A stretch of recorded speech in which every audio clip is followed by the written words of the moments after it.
Oracle denies its cloud systems were hacked. Top secret military details were sent by accident to the editor of The Atlantic magazine.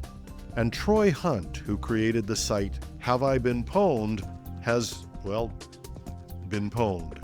This is Cybersecurity Today. I'm your host, Jim Love.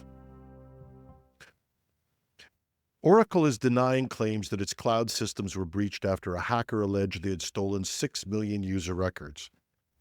We covered this in our last episode of Cybersecurity Today.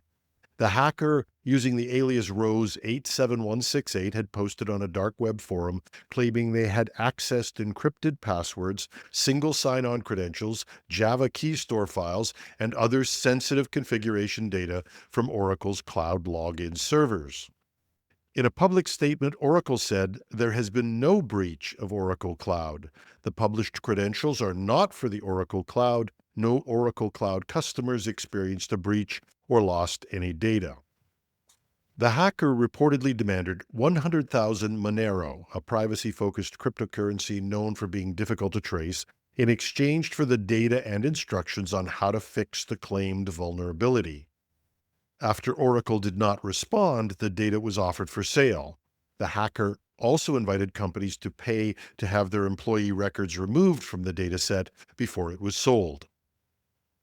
The authenticity of the stolen data has not been independently verified. Oracle continues to insist that its systems remain secure and that no customer data has been compromised. However, Bleeping Computer, which first reported the story, was given a link by the hackers showing a .txt file uploaded to what appears to be Oracle's cloud servers. The outlet has asked Oracle to explain how the file was placed there without having access to the server. As of the time we went to air, Oracle had not responded.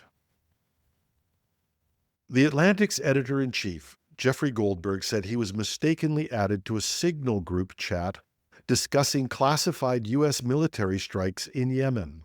The chat included high-level members of the Trump administration and detailed targets, weapons, and timing for a bombing campaign against a Houthi militant group in Yemen. According to Goldberg, he received the message on March 11th from someone claiming to be National Security Advisor Michael Waltz. 2 days later, he was added to a group titled Houthi PC Small Group, where other users, apparently acting as U.S. cabinet officials, began coordinating responses and designating staff contacts. Initially, Goldberg suspected a hoax or foreign disinformation campaign. But the details of the message, combined with the subsequent launches of U.S. airstrikes 2 hours after the group's final message, confirmed the plans were real. And the messages named U.S. officials including Pete Hegseth, J.D. Vance, Marco Rubio, and Tulsi Gabbard, and discussed diplomatic communications, military sequences, and classified systems. Not surprisingly, the leak has caused a huge uproar. First and most obvious, although Signal is an encrypted app, it is not in any way an appropriate channel for U.S. military secrets. Russians and others have managed to break into Signal communications in the past. You can also add to this that it was most likely communicated on regular cell phones, as you can't install Signal on approved government communication devices. And as a third strike, at least one of the people involved in this chat may have been in Moscow at the time of the communications. In addition, to add insult to injury, they included a journalist in their discussions. It's the ultimate in sloppiness. Fortunately, Goldberg, the Atlantic editor, declined to publish the name of the active intelligence officer who was mentioned in the chat, and he kept other top-secret details confidential. Many critics have noted that if the average military officer would have demonstrated this degree of carelessness with top-secret records, they would have been court-martialed and possibly even jailed. Troy Hunt, renowned information security expert and founder of Have I Been Pwned, has reported a phishing attack that compromised his MailChimp account, leading to the exposure of approximately 16,000 email subscribers' information. The breach affected both active subscribers and around 7,500 individuals who had previously unsubscribed. Hunt expressed frustration over MailChimp's retention of unsubscribed users' data and is investigating whether this was due to a configuration issue on his part.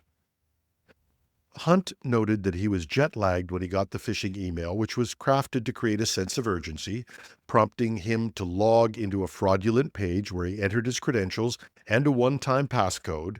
He did realize the deception moments later, but when he attempted to secure his account, in that few minutes, the mailing list had already been exported. The automated attack was executed within minutes.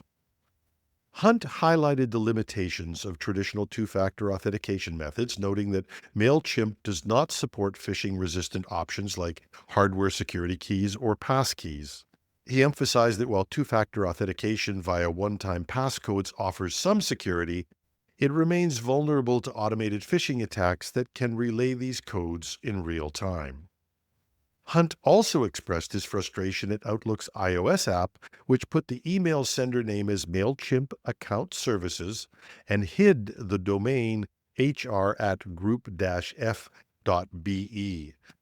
That would have given it away as a fake. Now, while we can parse this in hindsight and we can look for the things that Hunt should have caught, the real lesson is that if someone this well-trained can fall victim to a phishing attack, all of us are vulnerable. We also have to give Hunt full credit for blogging about this immediately, providing screenshots and a full disclosure. That can't have been an easy thing to do. And for full disclosure, although I try to be absolutely careful, I've been fooled as well.